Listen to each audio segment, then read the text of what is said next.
அப்போஸ்தலருடைய நடபடிகள் 2ஆம் அதிகாரம். பெந்தைகோஸ்தே என்னும் நாள் வந்தபோது அவர்களெல்லாரும் ஒருமனப்பட்டு ஓரிடத்திலே வந்திருந்தார்கள். அப்பொழுது பலத்த காற்று அடிக்கிற முழக்கம் போல வானத்திலிருந்து சடுதியாய் ஒரு முழக்கம் உண்டாகி அவர்கள் உட்கார்ந்திருந்த வீடு முழுவதையும் நிரப்பிற்று. அல்லாமலும் அக்கினிமயமான நாவுகள் போல பிரிந்திருக்கும் நாவுகள் அவர்களுக்கு காணப்பட்டு அவர்கள் ஒவ்வொருவர் மேலும் வந்து அமர்ந்தது. அவர்கள் எல்லாரும் பரிசுத்த ஆவியினாலே நிரப்பப்பட்டு ஆவியானவர் தங்களுக்கு தந்தருளின வரத்தின்படியே வெவ்வேறு பாஷைகளிலே பேசத் தொடங்கினார்கள்.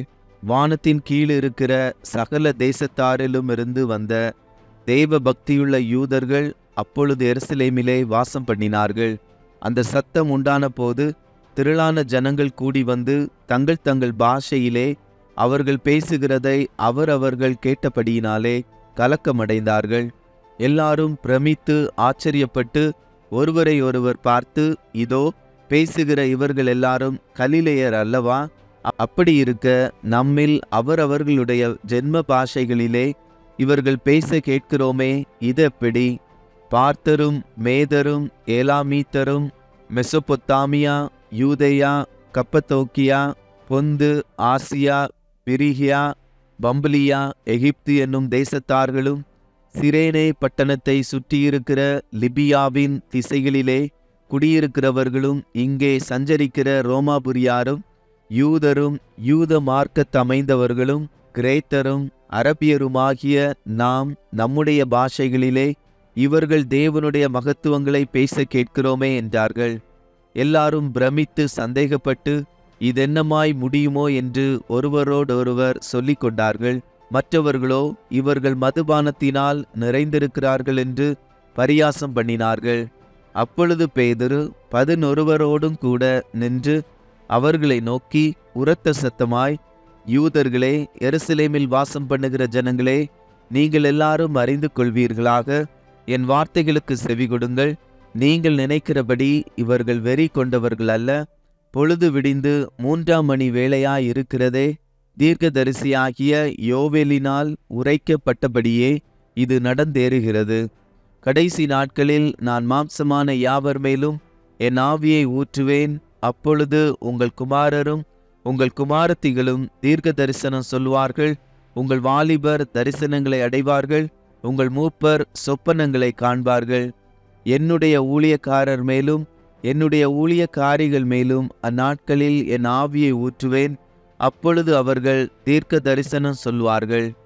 அல்லாமலும் உயர வானத்திலே அற்புதங்களையும் தாழ பூமியிலே இரத்தம் அக்கினி புகைக்காடாகிய அதிசயங்களையும் காட்டுவேன். கர்த்தருடைய பெரிதும் பிரகாசமுமான நாள் வருமுன்னே சூரியன் இருளாகவும் சந்திரன் இரத்தமாகவும் மாறும். அப்பொழுது கர்த்தருடைய நாமத்தை தொழுது கொள்ளுகிறவன் எவனோ அவன் ரட்சிக்கப்படுவான் என்று தேவன் உரைத்திருக்கிறார். இஸ்ரவேலரே, நான் சொல்லும் வார்த்தைகளை கேளுங்கள். நீங்கள் அறிந்திருக்கிறபடி நசரேயனாகிய இயேசுவை கொண்டு தேவன் உங்களுக்குள்ளே பலத்த செய்கைகளையும் அற்புதங்களையும் அடையாளங்களையும் நடப்பித்து அவைகளினாலே அவரை உங்களுக்கு வெளிப்படுத்தினார். அப்படியிருந்தும் தேவன் நிர்ணயித்திருந்த ஆலோசனையின்படியேயும் அவருடைய முன்னறிவின்படியேயும் ஒப்பு கொடுக்கப்பட்ட அந்த இயேசுவை நீங்கள் பிடித்து அக்கிரமக்காரருடைய கைகளினாலே சிலுவையில் ஆணி அடித்து கொலை செய்தீர்கள். தேவன் அவருடைய மரண உபாதிகளின் கட்டை அவிழ்த்து அவரை எழுப்பினார். அவர் மரணத்தினால் கட்டப்பட்டிருக்க கூடாதிருந்தது. அவரை குறித்து தாவீது, கர்த்தரை எப்பொழுதும் எனக்கு முன்பாக நிறுத்தி நோக்கி கொண்டிருக்கிறேன். நான் அசைக்கப்படாதபடி அவர் என் வலது பாரிசத்திலே இருக்கிறார். அதனாலே என் இருதயம் மகிழ்ந்தது, என் நாவு களி கூர்ந்தது, என் மாம்சமும் நம்பிக்கையோடே தங்கியிருக்கும். என் ஆத்துமாவை பாதாளத்தில் விடீர். உம்முடைய பரிசுத்தர் அழிவை காண ஒட்டீர். ஜீவ மார்க்கங்களை எனக்கு தெரியப்படுத்தினீர். உம்முடைய சன்னிதானத்திலே என்னை சந்தோஷத்தினால் நிரப்புவீர் என்று சொல்லுகிறான். சகோதரரே, கோத்திர தலைவனாகிய தாவீதை குறித்து நான் உங்களுடனே தைரியமாய் பேசுகிறதற்கு இடங்கொடுங்கள். அவன் மரணமடைந்து அடக்கம் பண்ணப்பட்டான். அவனுடைய கல்லறை இந்நாள் வரைக்கும் நம்மிடத்தில் இருக்கிறது. அவன் தீர்க்கதரிசியாயிருந்து உன் சிங்காசனத்தில் வீற்றிருக்க மாம்சத்தின்படி உன் சந்ததியிலே கிறிஸ்துவை எழும்ப பண்ணுவேன் என்று தேவன் தனக்கு சத்தியம் பண்ணினதை அறிந்தபடியால் அவன் கிறிஸ்துவினுடைய ஆத்துமா பாதாளத்திலே விடப்படுவதில்லை என்றும் அவருடைய மாம்சம் அழிவை காண்பதில்லை என்றும் முன்னறிந்து அவர் உயிர்த்தெழுதலை குறித்து இப்படி சொன்னான். இந்த இயேசுவை தேவன் எழுப்பினார், இதற்கு நாங்கள் எல்லாரும் சாட்சிகளாயிருக்கிறோம்.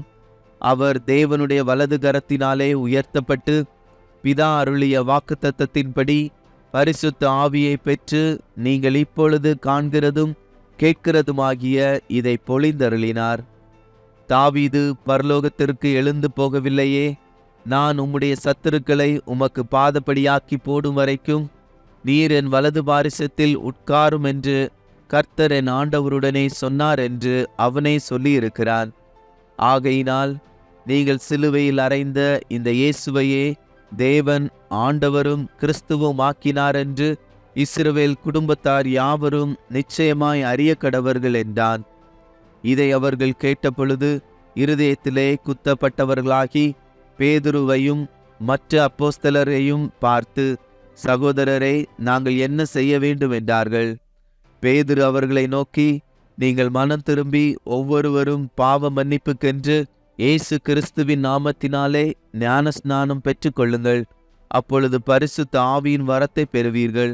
வாக்குத்தத்தமானது உங்களுக்கும் உங்கள் பிள்ளைகளுக்கும் நம்முடைய தேவனாகிய கர்த்தர் வரவழைக்கும் தூரத்தில் உள்ள யாவருக்கும் உண்டாயிருக்கிறது என்று சொல்லி இன்னும் அநேக வார்த்தைகளாலும் சாட்சி கூறி மாறுபாடுள்ள இந்த சந்ததியை விட்டு விலகி உங்களை ரட்சித்துக் கொள்ளுங்கள் என்றும் புத்தி சொன்னான். அவனுடைய வார்த்தையை சந்தோஷமாய் ஏற்றுக்கொண்டவர்கள் ஞானஸ்நானம் பெற்றார்கள்.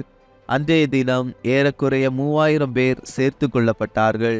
அவர்கள் அப்போஸ்தலருடைய உபதேசத்திலும் அந்நியோனியத்திலும் அப்பம் பிட்குதலிலும் ஜெபம் பண்ணுதலிலும் உறுதியாய் தரித்திருந்தார்கள். எல்லாருக்கும் பயமுண்டாயிற்று. அப்போஸ்தலர்களாலே அநேக அற்புதங்களும் அடையாளங்களும் செய்யப்பட்டது. விசுவாசிகள் எல்லாரும் ஒருமித்திருந்து சகலத்தையும் பொதுவாய் வைத்து அனுபவித்தார்கள். காணியாட்சிகளையும் ஆஸ்திகளையும் விற்று ஒவ்வொருவனுக்கும் தேவையானதற்கு தக்கதாக அவைகளில் எல்லாருக்கும் பகிர்ந்து கொடுத்தார்கள். அவர்கள் ஒருமனப்பட்டவர்களாய் தேவாலயத்திலே அனுதினமும் தரித்திருந்து வீடுகள் தோறும் அப்பம் பிட்டு மகிழ்ச்சியோடும் கபடமில்லாத இருதயத்தோடும் போஜனம் பண்ணி தேவனை துதித்து ஜனங்கள் எல்லாரிடத்திலும் தயவு பெற்றிருந்தார்கள்.